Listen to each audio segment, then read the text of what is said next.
하나님 말씀 사도행전 1장 8절입니다. 합독하겠습니다. 오직 성령이 너희에게 임하시면 너희가 권능을 받고 예루살렘과 온 유대와 사마리아와 땅끝까지 이르러 내 증인이 되리라 하시니라. 아멘. 예, 오늘은 시공간 초월하는 응답이라는 제목으로 함께 은혜를 나누겠습니다.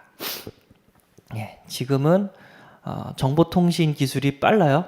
네, 그래서 인터넷도 빠르고요. 핸드폰도 계속해서 발전하고 있고요. 또 핸드폰을 통해서도 또 우리가 새벽 예배도 드릴 수도 있고, 또 계속해서 운동하면서도 이렇게 말씀도 들을 수 있고, 좋은 시대 살고 있습니다. 비대면 시대라고 또 이렇게 말씀할 수 있습니다. 오늘 하나님 말씀에서 시공간을 초월하는 그런 큰 응답을 꼭 받으시는 은혜가 있기를 바랍니다. 예, 어떤 교회는요, 그런 교회가 있대요. 지정의 중에 의가 강한 교회가 있어요. 그러니까 행동이 강한 교회가 있어요. 좌우당가 그냥 봉사활동 나가야 돼. 막 밥 퍼주고 고아원도 가야 되고 청소도 해줘야 되고 그래야만 이제 선을 많이 쌓아야만 이제 구원받는다고 생각해요. 네, 이런 교회가 있어요. 행동이 강한. 또 어떤 교회는요, 정의, 그러니까 마음이 뜨거운 교회가 있어요. 그러니까 이런 교회의 특징이 뭐냐면 찬양이 뜨거워요. 막 찬양할 때 막 강대상에서 막 춤추고 막 목사님이 막 이렇게 고음 지르고 성도들이 아멘 하면서 막 떠날 것 같아요. 그냥 찢어질 것 같아요. 이런 교회도 있어요. 근데 아프리카 교회가 이런 교회들이 많거든요. 아프리카에. 그래서 근데 재밌는 건 너무 가슴이 뜨거운데 찬양이 딱 끝나고 말씀을 딱 전하는데 다 졸아요. 찬양 끝나고 이제 예배 끝났다는 생각으로 이제 다 졸아요. 목사님 무슨 얘기를 하든지 들을 생각이 없어요. 힘이 다 빠졌어요. 또 우리 교회는 지정의로 이렇게 균형이 잡힌 교회가 된 줄 믿습니다. 다른 것을 은혜 받는 게 아니라 하나님의 말씀으로, 복음의 말씀으로 은혜 받는 교회가 우리 교회가 된 줄 믿습니다. 지적으로 복음이 깨달아졌다. 이걸 은혜 중에 은혜예요. 근데 너무 깨달아지고 감사가 느껴졌다. 이건 성령이 임한 줄 믿습니다. 뜨거움으로 찬양 가운데 눈물도 나오고 기도 가운데 눈물도 나오고 하나님 성령이 임한 줄 믿습니다. 그럼 뭐가 되죠? 삶이 바뀌어요. 내 삶이 예배하는 삶, 기도하는 삶, 복음을 전하는 삶으로 자연스럽게 바뀌어요. 옛날에 어떻게 해요? 술 마시고 도박하고 사람들 막 때리고 이랬던 내가 하나님께 찬양하고 예배드리고 훈련받고 또 현장 가서 전도하고 이런 내 모습으로 어떻게 한다고요? 변화돼요. 그래서 우리 다락방은 지정의가 균형 잡힌 그런 신앙이 된 줄 믿습니다. 그래서 하나님 은혜 주세요. 결정적인 은혜 주세요. 지정의에 은혜 주세요. 그냥 깨닫는 수준이 아니라 이 말씀이 내 가슴 속에 내려오는 심겨지는 시간 되게 하시고 이 가슴 속에 심겨진 이 말씀이 내 삶 가운데 나를 인도하여 주옵소서, 나를 이끌어 주옵소서 라고 기도한다면 오늘도 시공간을 초월한 응답을 하나님께서 주실 줄 믿습니다. 어저께 얘기했죠. 시공간을 초월한 존재가 있대요. 성삼위 하나님은 지금도 시공간을 초월하는 역사 가운데 있는 줄 믿습니다. 성부 하나님은 말씀을 성취시키고 성자 우리 하나님은 삼저주, 하나님 떠난 문제, 사단 문제, 그리고 죄 문제 이거를 지금도 해결해 주고 있습니다. 그리고 성령 하나님은 능력으로 지금 우리 함께 계신 줄 믿습니다. 그리고 천사는 하나님께서 부리는 종으로서 구원받은 우리 상속자들, 하나님 자녀들을 돕고 있는 줄 믿습니다. 뿐만 아니라 천사가 타락해서 사탄 마귀가 됐는데, 그리고 사탄 마귀의 쫄개가 하늘의 천사 3분의 1 귀신이 됐는데, 이 영적인 존재도 어떻게 해요? 시공간을 초월하는 존재입니다. 그래서 우리가 항상 영적 긴장 상태에 있어야 되는, 항상 은혜 봐야 되는 이유가 여기 있는 줄 믿습니다. 그래서 뭐라고 하냐면 두 번째는 시공간 초월하는 전쟁 시대라고 얘기했습니다. 우리는 잠자고 있는데 어떻게 해요? 타 종교들 귀신 섬기는 타 종교들은 깨어 있단 말이에요. 영적으로. 그러면 안 되는 줄 믿습니다. 대표적인 게 뭐라 했죠? 3단체. 그리스도 복음을 대적하는 3단체가 영적으로 파워를 이렇게 내고 있어요. 대표적인 게 뭐였죠? 명상운동을 하고 있죠. 그래서 왜 한국에 BTS가 이렇게 떴나? BTS가 SM이거든요. 근데 SM 자체가 프리메이슨이고 또 BTS 그분들이 또 명상 학교 대학교를 졸업을 했대요. 이것도 이제 이렇게 3단체의 그런 시스템이거든요. 이걸 통해서 우리 청소년들의 그 영혼을 빼앗고 있습니다. 문화를 빼앗고 있고 여러 가지 우리의 삶을 후대들을 다 빼앗고 있습니다. 우리가 영적으로 싸워야 될 이유가 있는 줄 믿습니다. 그리고 불교는 어떻게 했다고요? 템테이션 이런 시스템을 만들어서 그 현대인들이 너무 힘들다. 명상 운동하면서 절밥 먹으면서 힐링을 받아라. 힐링 캠프라는 이런 제목으로 지금 움직이고 있다고 합니다. 그리고 무당들은 지금도 존재하고 있죠. 깃발 들고 신접한 무당들이 계속해서 인생의 답을 줘요. 딱 오면서 아이고 남편이 바람을 피네. 딱 여기에 보니까 또 조상신이 노했어 하면서 막 이렇게 문제를 맞히고 그 문제에 대한 디테일한 답을 주고 있단 말이에요. 근데 그 문제가 해결됩니까? 아니죠. 해결되는 것처럼 보이지만 더 큰 문제가 온단 말이에요. 접신.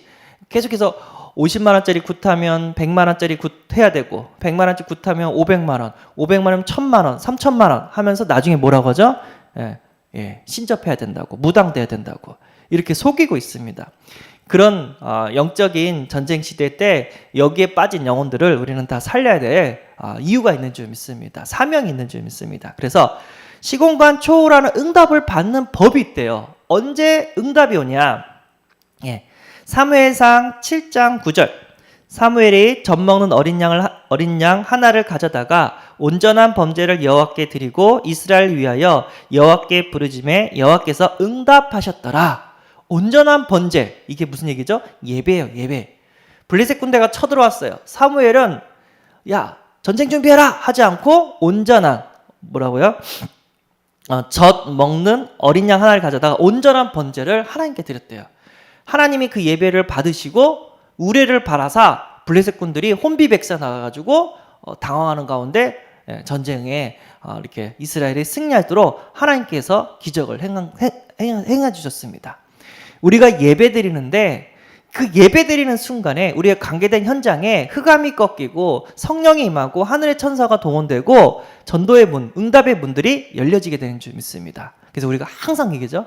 예배 성공, 인생 성공. 예배 실패, 인생 실패. 우리가 예배를 진짜 별거 아닌 것처럼 우리가 생각하면 안 됩니다. 예배는 전부입니다. 또 뭐가 있냐면요. 사도행전 10장 44절. 베드로가 이 말을 할 때에 성령이 말씀 듣는 모든 사람에게 내려오시니 라고 합니다. 자, 예배 드릴 때 성령이, 그러니까 하나님이 역사하고요. 말씀 드릴 때 또 성령이 임한다고 합니다. 그러니까 하나님의 말씀을 이렇게 듣는 가운데 하나님께서 하나님의 영으로 우리와 함께 계신다는 거예요. 그러니까 말씀 듣는 시간이 중요한 시간인 줄 믿습니다. 그래서 졸지 마시고 하나님 말씀에 귀를 열 수 있는 그런 은혜가 임하기를 소원합니다. 오늘 하나님 말씀에 귀를 연다면 시공간 초월하는 역사를 응답을 체험하게 되실 줄 믿습니다. 또 뭐가 있죠? 다니엘서 6장 10절에서 22절. 다니엘은요 평상시 기도하는 사람이었어요. 다니엘을 죽이려고 여러 신하들이 왕 앞에 와가지고 왕 말고 다른 신한테 이렇게 기도하는 자 있다면, 섬기는 자 있다면 다 이렇게 벌하십시오. 이렇게 다니엘을 죽이려고 이렇게 하나의 법을 하나 만들었습니다. 근데 왕은 이게 뭔지 모르고 나를 이렇게 높이니까 상관없어 알아서 해 했는데 알고 보니까 다니엘을 죽이려는 악법이었던 거예요. 근데 다니엘이 그 사실을 아는데도 불구하고 기도했습니다. 다니엘서 6장 10절. 다니엘이 이 조서에 왕의 도장에 찍힌 것을 알고도 자기 집에 돌아가서는 윗방에 올라가 예루살렘으로 향한 창문을 열고 전에 하던 대로 하루에 3번씩 무릎을 꿇고 기도하며 그의 하나님께 감사하였더라. 자기를 죽이려는 법이 하나 만들어졌는데 오히려 하나님은 감사했어요. 왜죠? 그 법이 나중에는 하나님 응답을 하셨는데 나를 죽인 게 아니라 나를 중상모략하는 그 반대파가 죽게 되는 일이 벌어져요. 원수를 갚는 일이 벌어집니다. 그래서 22절 나의 하나님이 이미 그의 천사를 보내어 사자들의 입을 봉하셨으므로 사자들이 나를 상해하지 못하였사오니 이는 나의 무죄함이 그 앞에 명백함이 오며 또 왕이여 나는 왕에게도 해를 끼치지 아니하였나이다 하니라. 그러니까 하늘에 천사가 와서 사자의 입을 봉했다고 합니다. 그래가지고 왕이 이제 다시 다니엘을 이렇게 거기서 끄집어내고 다니엘을 중상모략했던 그 신하들을 사자굴에 집어넣었는데 떨어지기도 전에 그 굴에 떨어지기도 사자가 뛰어가지고 잡아먹었다고 합니다. 하나님이 사람은 어떻게 하늘의 천사를 보내사 이런 사자의 위험에서도 지켜주게 되는 줄 믿습니다. 그래서 기도하는 순간에 하나님 어떻게 한다고요? 응답하십니다. 그러니까 다니엘은 감사했어요. 왜죠? 이 어려움을 통해서 하나님의 역사하심을 믿었기 때문에. 그래서 우리가 기도할 때 두렵고 떨리는 마음으로 기도하지 말고 감사하는 마음으로 기도하시길 바랍니다. 하나님, 이런 어려움이 있습니다. 도와주세요. 이런 수준이 아니라 하나님, 이런 어려운 문제가 있는데 이걸 통해서 그리스도 복음이 증거되게 하심에 감사합니다. 하나님이 성령께서 선을 이루게 되는 줄 믿습니다.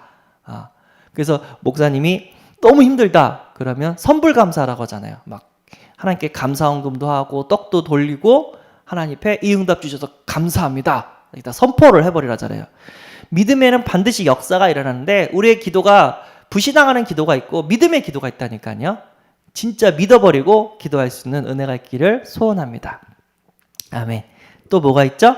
예, 전도하는 순간에 마가복음 16장 15절에서 20절, 특별히 17절, 18절 믿는 자들에게는 이런 표적이 따르리니 곧 그들이 내 이름으로 귀신을 쫓아내며 새 방언을 말하며 뱀을 집어올리며 무슨 독을 마실지라도 해를 받지 아니하며 병든 사람에게 손을 얹은즉 나으리라.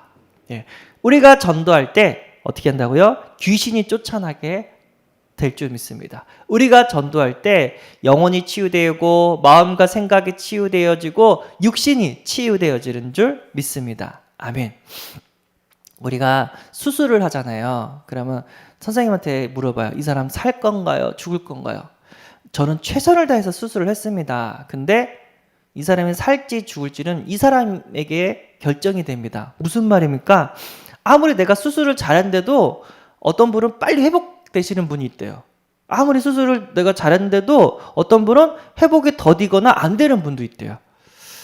진짜 우리가 회복시키는 것은 오직 성령의 역사인 줄 믿습니다. 손이 이렇게 찢어졌을 때 진짜 그걸 아물게 하시는 것은 하나님이 주시는 은혜인 줄 믿습니다. 예. 어쨌든 하나님께서 우리의 모든 것들을 치유하게 되는 줄 믿습니다. 전도할 때 또 하나 있죠. 우리 교회 가장 잘하는 거 시편 22편 3절 이스라엘의 찬송 중에 계시는 주여 주는 거룩하시나이다. 아멘. 찬송 가운데 하나님 계신대요. 우리 이거 많이 느꼈죠? 찬양 가운데 감동이 임하고 찬양 가운데 나의 기도가 하나님께 연락되어지고 그러면서 나에 있는 모든 불신함과 염려가 완전히 사라지는 두려움이 사라지고 믿음이 생기는 그런 응답을 우리는 많이 체험하고 있는 줄 믿습니다. 찬양 가운데 힘이 생겨요. 영적인 힘이 딱 생긴단 말이에요. 왜죠? 하나님이 성령으로 우리와 함께 역사하게 되시기 때문에 그런 응답을 받게 된 줄 믿습니다. 내가 예배할 때 시공간 초월하는 하나님의 응답이 임하고 내가 말씀 받을 때 하나님의 성령이 나에게 임하고 내가 기도할 때 하나님께서 천사를 보내서 나에게 응답하시고 내가 전도할 때 흑암의 권세가 쫓겨나고 치유되어지는 역사가 임하게 될 거고요. 내가 찬양할 때 하나님이 그곳에 찬양을 받으시고 있는 줄 믿습니다.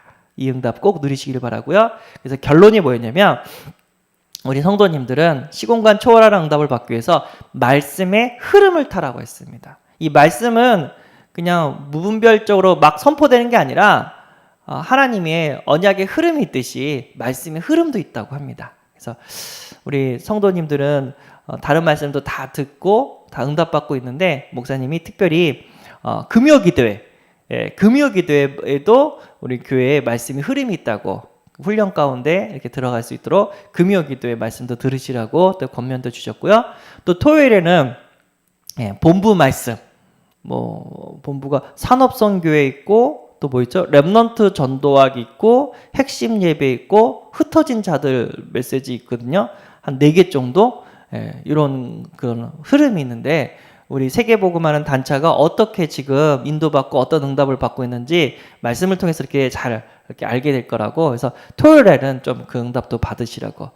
너무 바쁘신 분들은 또 금요일 날 금요기도에 조금 일찍 오시면 7시부터 우리가 또 핵심 예배를 지난주 거 같이 찬양하고 같이 예배드리고 또 같이 헌금하고 이렇게 훈련을 받고 있습니다. 그래서 말씀의 흐름, 세계복음화의 흐름을 꼭 타시는 은혜가 있기를 바라고요. 말씀만 듣고 끝나는 것이 아니라 그 말씀을 붙잡고 기도할 때 또 시공간을 초월하는 응답을 주실 줄 믿습니다. 하나님은 이 말씀을 선포하시는데 성취시키는데 누구를 통해서 성취하냐? 그 말씀 붙잡고 기도하는 사람을 통해서 성취하게 되는 줄 믿습니다.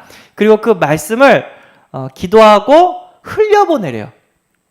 강단 말씀을 들었다면 강단 말씀 듣고 기도하고 문자라든가 아니면은 또 강단 말씀을 가가지고 또 메시지도 해주든가 하면서 흘려보내래요. 그러면 그 강단 말씀이 우리 모든 성도와 모든 성도님에 관련된 현장을 다 살려내리는 역사가 일어나게 되는 줄 믿습니다. 우리는 주일날 강단이 딱 선포되면 렘넌트들도 똑같은 말씀 붙잡고 또 예배드리고 대학 청년부도 똑같은 말씀 붙잡고 또 예배드리고 모든 부서들이 한 강단에 언약 붙잡고 또 이렇게 응답받고 있고 그리고 또 지교에서도 어떻게 해요? 다른 메시지 않고 강단 말씀 붙잡고 또 기도하고 또 현장 나가가지고 또 복음의 씨앗을 뿌리고 있습니다. 하나님은 우리에게 이 말씀의 흐름 가운데 우리를 인도하시고 현장에서 그 말씀을 흘려보내는 전도의 사명을 우리에게 주신 줄 믿습니다. 그때 그 시간에 시공간에 초월한 역사가 일어나고 그 장소에 시공간에 초월한 역사, 그 내가 하는 일 속에 시공간에 초월하는 역사가 일어나게 되는 줄 믿습니다. 오늘 이 말씀 붙잡고 승리하시길 바랍니다. 시공간을 초월하는 응답 언제라고 했죠? 예배, 말씀, 기도, 전도, 찬양 가운데 하나님과 함께하는 응답을 누리길 바랍니다. 하나님 감사합니다. 지금도 시공간을 초월해서 응답하시는 하나님 아버지, 우리는 여기서 예배드리고 기도할 때 진짜 우리의 관계된 모든 현장에 흑암이 꺾이고 하나님 나라가 임하고 응답의 문들이 열려지는 것을 체험케 하여 주옵소서. 오늘 금요 예배, 금요 기도회가 있습니다. 하나님 기도의 파수꾼들을 보내주옵시고 진짜 우리가 기도할 때 교회가 살아나고 렘넌트가 살아나고 현장을 살리는 역사를 더하여 주옵소서. 우리 주 예수 그리스도의 이름으로 기도드리옵나이다. 아멘. 하늘에 계신 우리 아버지여, 이름이 거룩히 여김을 받으시오며 나라의 임하옵시며 뜻이 하늘에서 이룬 것 같이 땅에서도 이루어지이다. 오늘날 우리에게 일용할 양식을 주옵시고 우리가 우리에게 죄 지은 자를 사하여 준 것 같이 우리 죄를 사하여 주옵시고 우리를 시험에 들게 하지 마옵시고 다만 악에서 구하옵소서. 대개 나라와 권세와 영광이 아버지께 영원히 있사옵나이다. 아멘.